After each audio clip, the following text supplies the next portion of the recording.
अस्सलाम वालेकुम एवरीवन, क्या हाल है आप सबका? आई होप आप सब ठीक होंगे, खैरियत से होंगे। मैं भी बिल्कुल ठीक हूँ। Welcome back to another blog and welcome back to my channel. So आज है संडे और अभी हम लोग निकले थे। आहद को पहले स्कूल ड्रॉप करेंगे और उसके बाद हम लोगों ने करनी है सारी ग्रॉसरी। आज का पूरा दिन जो है ना मैं ग्रॉसरी पे ही स्पेंड करने वाली हूँ, क्योंकि रमज़ान आने वाले हैं। तो रमज़ान से पहले पहले मैं अपनी सारी ग्रॉसरी कंप्लीट करना चाह रही थी कि जितनी जल्दी ग्रॉसरी कर लूँ उतनी जल्दी जो है रमज़ान की प्रिपरेशंस भी कर सकती हूँ।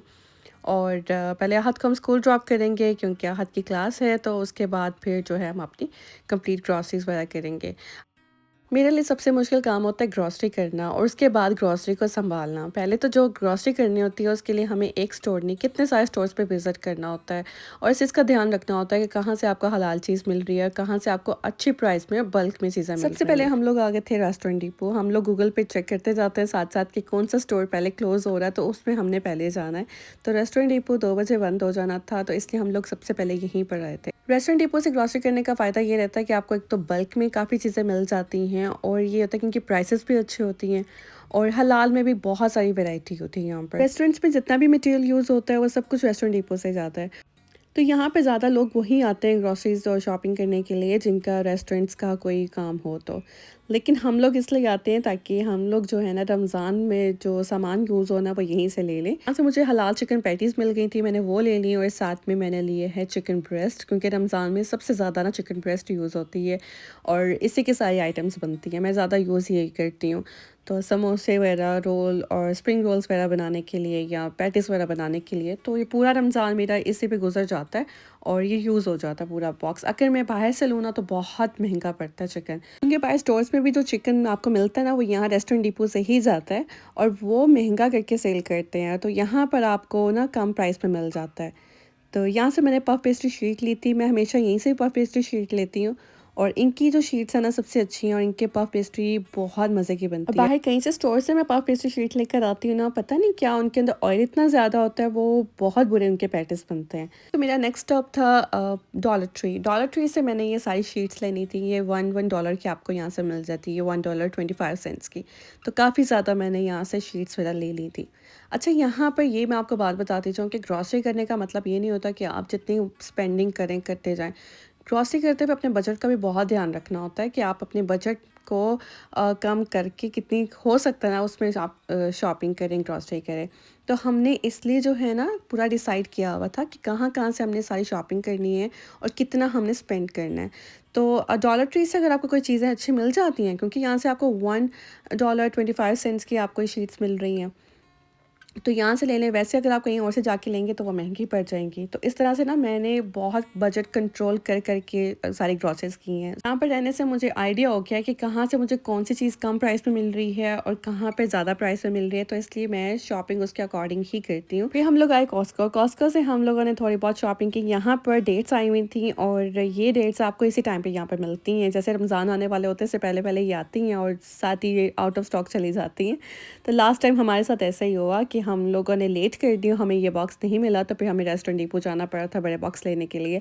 वैसे अगर आप छोटे-छोटे बॉक्स लें तो वो महंगे पड़ते हैं बहुत डेट्स के, तो ये बड़े पैकेजिंग वाले जो बॉक्स होते हैं बहुत अच्छा रहता है। पूरा रमज़ान आपका इसमें गुज़र जाता है। बाकी थोड़ी बहुत वेजिटेबल्स दी और मैंने दुआ के लिए ना यहाँ से स्ट्रॉलर भी ली थी, जो आपने देखा ना पहले मैंने एक ग्रेको की स्ट्रॉलर बहुत अच्छी प्राइस में यहाँ पे लगी हुई थी, $139 की। तो दुआ की जो स्ट्रॉलर है ना वो ख़राब हो रही है और बाहर आने जाने में भी मुझे बहुत मसला होता है। तो यहाँ पर मुझे बहुत अच्छी प्राइस में स्ट्रॉलर मिल रही थी, तो मैंने वो साथ ही ले ली। बेकरी से मैंने यहाँ से क्रोसॉन्स ले लिए थे। कॉस्को के क्रोसॉन्स बहुत मज़े के हैं। बाहर कहीं से भी क्रोसॉन्स ले रहे हैं, लेकिन जो कॉस्को के क्रोसॉन्स है ना, उनका कोई कंपैरिज़न नहीं है। तो इनकी बेकरी भी बहुत अच्छी है, लेकिन मैं बेकरी ज़्यादा इनकी लेती नहीं हूँ, बहुत बड़ी पैकेजिंग में होती है। और कॉस्को से बेकरी तभी लेनी चाहिए जब आपकी बिग फैमिली हो। जब मैं अपने इन-लॉज़ के साथ रहती थी, हम लोग माशाल्लाह से काफ़ी ज़्यादा लोग थे, तो हम लोग सारी ग्रॉसरी और बेकरी वगैरह यहीं कॉस्को से लेके जाते थे। एनीवेज़ मैंने यहाँ से बटर लिया और इसके अलावा थोड़ी बहुत वेजीज़ ले ली थी, और ये योगर्ट स्मूथी मेल्स मैंने बच्चों के लिए ली थी। साथ में जो बाकी थोड़ा बहुत जो घर के लिए मेरा सामान यूज़ होता है ना, वो मैंने यहाँ से ले लिया था।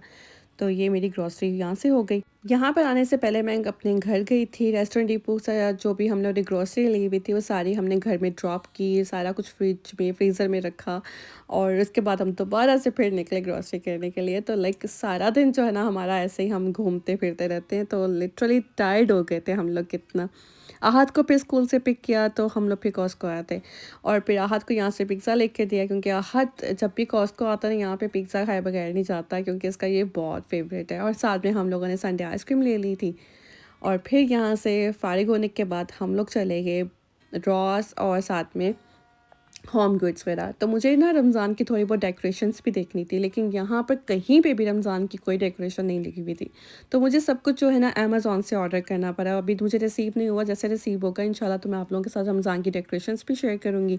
और यहाँ से मुझे ये वाले जो बाउल्स थे ना, बहुत अच्छे मिल गए थे, $10 के लगे हुए थे, तो मैंने कहा चलो मैं ले लेती हूँ। अच्छा, ये थोड़ी बहुत जो चीज़ें होती हैं ना, मैं अपनी यूट्यूब इनकम से लेती रहती हूँ। ये जितने भी लाइक मेरे सर्विंग बाउल्स होते हैं, बर्तन-शर्तन मेरे होते हैं ना, ये मैं अपनी यूट्यूब इनकम से लेती रहती हूँ। तो इसलिए मैं थोड़ी बहुत जो है ना यूट्यूब इनकम की अपनी सेविंग करती रहती हूँ, और उसमें से फिर मैं इस तरह की शॉपिंग करती हूँ। तो ऐसा कुछ नहीं होता कि यूट्यूब से आपको बहुत ज़्यादा पैसा आ रहा होता है, यूट्यूब से इतनी कोई ख़ास इनकम नहीं जनरेट होती है। तो जो भी थोड़ी बहुत इनकम जनरेट होती है ना, मैं उसकी भी सेविंग करती हूँ, ताकि मैं अपनी शॉपिंग कर सकूँ, इस तरह की जो मुझे चीज़ें चाहिए, अपनी जो फेवरेट चीज़ें वो ले सकूँ। वरना इतनी कोई ख़ास इनकम नहीं होती है कि जिससे आपका जो है ना पूरे मंथली घर आपका चल सके। तो मैं आ गई थी हलाल मीट स्टोर। यहाँ पर आपको सब चीज़ें हलाल में मिल जाती हैं, और पाकिस्तानी ब्रांड की भी सारी चीज़ें आपको यहाँ से मिल जाती हैं। तो मैंने यहाँ से बच्चों के लिए मीट ट्रीट लेना था, वो लिया, ऑर्डर कर दिया था। और साथ में जायनमाज़ मुझे बहुत अच्छी लग रही थी, बट हमारे घर में इतनी सारी जायनमाज़ है, तो मैंने कहा ये लेके हम लोग और क्या करेंगे। चिकन भी हम लोगों ने साथ में दे दिया था फ्रेश कट होने के लिए। साथ में बच्चों के लिए बीफ लिया था, क्योंकि मैं उनको ग्राउंड बीफ देती हूँ राइस में, और खाने में जब भी मैंने उनको कुछ बनाना हो तो कीमा वगैरह वो उसी का मैं बीफ का यूज़ करती हूँ। बाकी जो थोड़े बहुत मसाले थे, होल स्पाइसेस वगैरह, वो मैंने वो लिए हैं, और बस ये शीट्स ले ली थी, ये थोड़ा बहुत सामान लिया। और इसका बस मैं करवाऊँगी चेकआउट, ताकि हम फिर जो है ना अगले स्टोर पर जा सकें। लास्ट स्टोर था हमारा लोटे मार्केट, और यहाँ से जो है सारी ग्रॉसरी होती है हमारी वेजिटेबल्स की, और फ्लावर वगैरह जो लेना होता है यहीं से लेते हैं हम लोग। और यहाँ पर आने के बाद पता चला कि भाई यहाँ पर तो ना कुछ भी फ्रेश नहीं है, और कुछ भी रीस्टॉकिंग नहीं हुई थी, सारा कुछ पुराना सामान पड़ा हुआ था। वेजिटेबल्स बिल्कुल भी फ्रेश नहीं थी, कोई भी चीज़ अच्छी नहीं थी, तो इसलिए मैंने ज़्यादा सामान यहाँ से लिया ही नहीं। मैं फिर बिल्कुल भी जो है ना अपने पैसे वेस्ट नहीं करती हूँ। मैं कहती हूँ यार, अगर चीज़ अच्छी नहीं मिल रही है तो वेट कर लेती हूँ, दोबारा आ जाऊँगी। लेकिन ज़्यादा जो है ना फिर मैंने ग्रॉसरी नहीं की। थोड़ा बहुत मैंने ले लिया था सामान जो घर में बिल्कुल ही ख़त्म हुआ था, जैसे टमाटर, प्याज वगैरह ये चीज़ें थी जो मेरी बहुत यूज़ होती हैं एवरीडे, तो वो मैंने यहाँ से आके ले ली थी। बाकी जो मैंने कहा फिर दोबारा नेक्स्ट टाइम चक्कर लगा लूँगी, और जो अगर मुझे ना भी मिला तो फिर मैं वॉलमार्ट से ऑर्डर कर लूँगी। अच्छा, ये वीबा की ये वाली जो है इमली की चटनी बहुत मज़े की है, आप ज़रूर ट्राई कीजिएगा। साथ में ये बेसन ले लिया था मैंने, हाक्का नूडल्स ली थी। मुझे बताइएगा ये हाक्का नूडल्स हलाल हैं कि नहीं है। भाई मैं ले रही हूँ, तो मुझे कमेंट करके ज़रूर बताइएगा किसी ने ट्राई किए हैं कि नहीं। मैं तब तक बिल्कुल भी यूज़ नहीं करूँगी जब तक आप लोग मुझे इसका बताएँगे नहीं।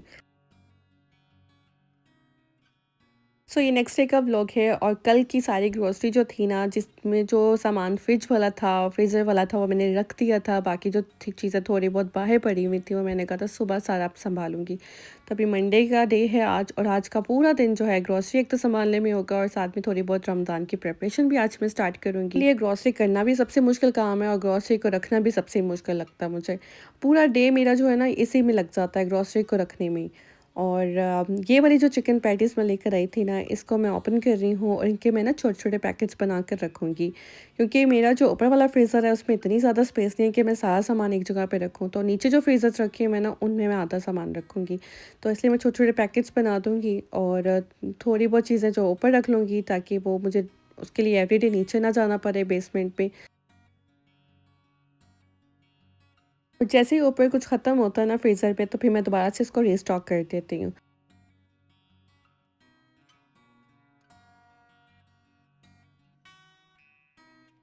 साथ-साथ में आहत के स्कूल के लिए भी रीस्टॉकिंग करती हूँ, जो उसका लंच बॉक्स के लिए होती है चीज़ें, जैसे ये ब्रेड स्टिक्स मैं लेकर आई थी, उसकी बहुत फ़ेवरेट है।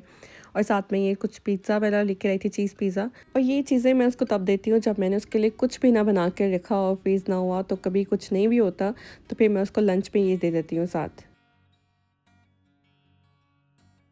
इस बार मैंने रमज़ान की ग्रोसरी थोड़ी जल्दी कर ली है, अर्ली कर ली थी, क्योंकि लास्ट ईयर मेरे साथ ऐसा हुआ कि मैंने रमज़ान की ग्रोसरी बहुत लेट की थी और रमज़ान की प्रिपरेशन भी मेरी काफ़ी लेट हो गई थी।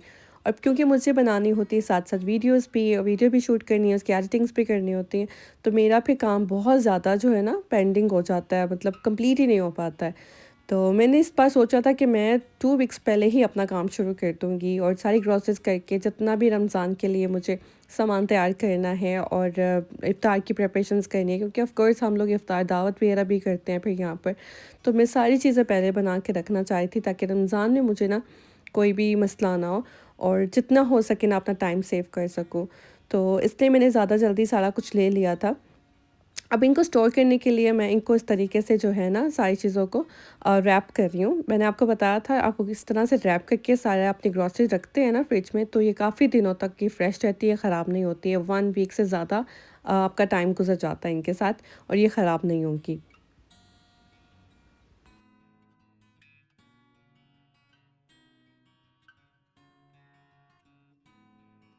टोमेटोज़ मैंने ज़्यादा लिए थे, इसमें से थोड़े टोमेटोज़ मैं फ्रिज में रखूँगी, बाकी जो कुछ है ना उनको मैं फ्रीज़ कर दूँगी। तो फ्रीज़ किए हुए भी ठीक रहते हैं, जब ख़त्म हो जाता है फिर मैं फ्रीज़र वाले यूज़ कर लेती हूँ। सो अभी जब ग्रॉसरी करने जाएँ तो कुछ सामान ऐसा लेकर आएँ जो आपकी फ्रिज में रह सके और कुछ आप फ्रीज़ कर दें लाकर। मैंने जितनी ग्रॉसरी की है ना काफ़ी हद तक हो गई है और अगर मुझे कुछ चाहिए भी होगा तो रमज़ान से 1 हफ़्ता पहले मैं जाके थोड़ी बहुत और जो चीज़ें लेनी होगी ले आऊँगी। लेकिन ये है कि मेरा रमज़ान जो है ना इसी में गुज़र जाएगा और काफ़ी ज़्यादा मेरी इसमें फिर बचत हो जाती है। रमज़ान में मुझे इतनी ग्रॉसरी नहीं करनी पड़ेगी। अभी मैंने जो ली है ना बस यही बस चीज़ें मेरी यूज़ होंगी पूरे रमज़ान में।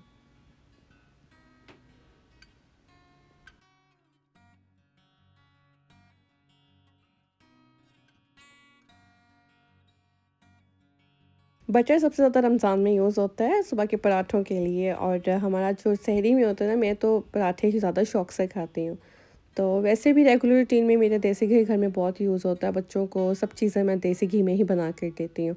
तो मैं इसको रख देती हूँ बनने के लिए, साथ-साथ मैं अपने काम भी कर रही होती हूँ और ये हल्की आँच पे मैंने रखा होता है तो ये कुक होता रहता है। तो इसलिए जो है ना इस पे इतना टाइम नहीं आपको लगता, आप इसको बटर डाल के बस रख दें और फिर ये खुद ब खुद ही तैयार हो जाता है, इसमें आपको कुछ करने की ज़रूरत तो होती ही नहीं है।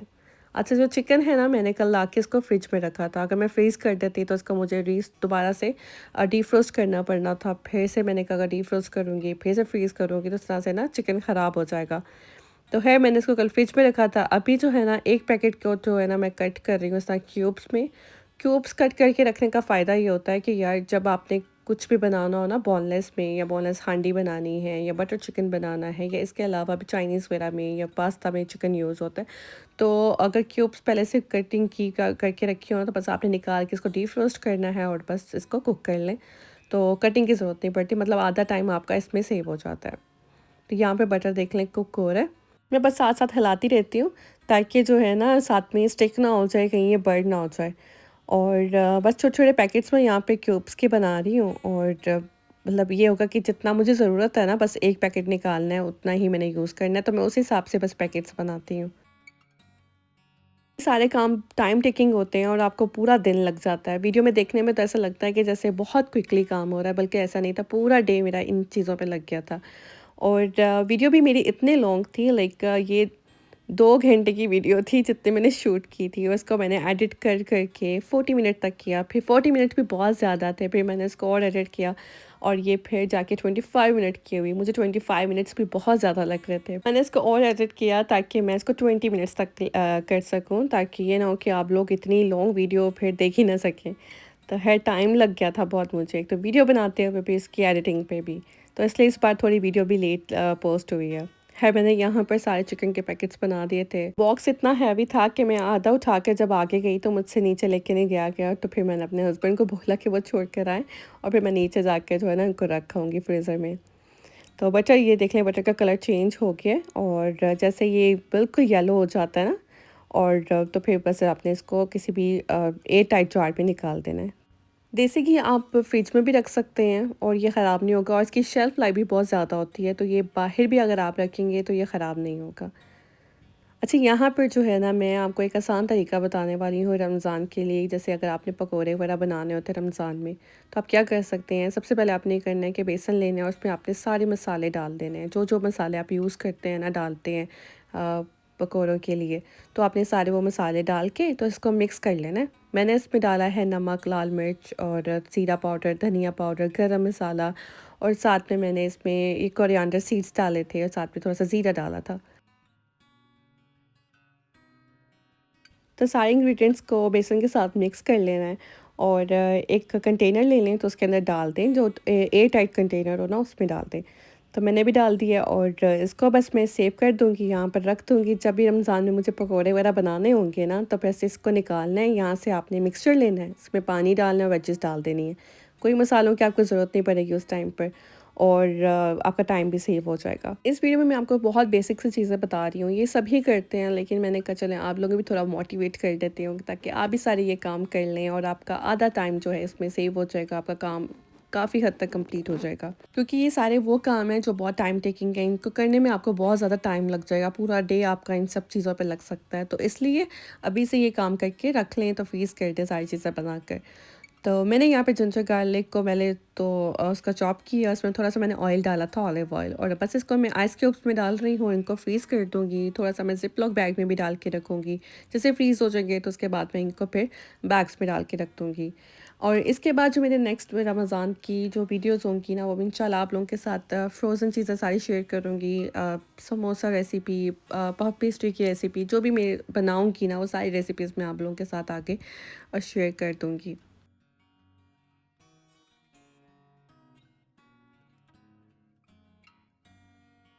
यहाँ पे मैं बना रही हूँ शामी कबाब, वो भी इंस्टेंट पॉट पे। बहुत आसान सी और मज़े की इसकी रेसिपी है, और रमज़ान के लिए आप भी बना कर तो फ्रीज़ कर लें, सहरी के लिए, इफ़्तार के लिए, और इफ़्तार दावत के लिए भी। तो यहाँ पे मैंने चिकन बोनलेस ले लिया। आपने चिकन अगर नहीं लेना तो आप बीफ का भी यूज़ कर सकते हैं।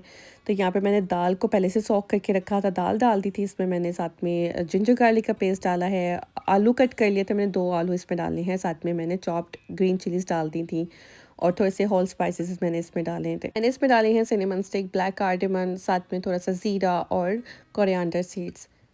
1 ग्लास पानी मैंने इसमें डाला था, और रेड चिली मैंने इसमें डाल दी थी। ये होल रेड चिली है, आप इसमें ये भी डाल दें, और बस इसको कवर कर दें।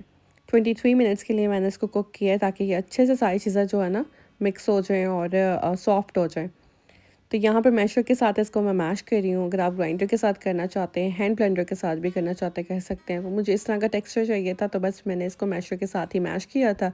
चॉप धनिया मैंने इसमें डाला है, साथ में सारे मसाले डाल दिए थे, नमक, लाल मिर्च, और थोड़ा सा गरम मसाला, ज़ीरा पाउडर, धनिया पाउडर। लाल मिर्च स्टोर से मुझे चिकन पाउडर मिल गया था, मैंने वो भी इसमें डाल दिया था। चिकन पाउडर बहुत मज़े का इसके साथ इसका फ्लेवर आया था।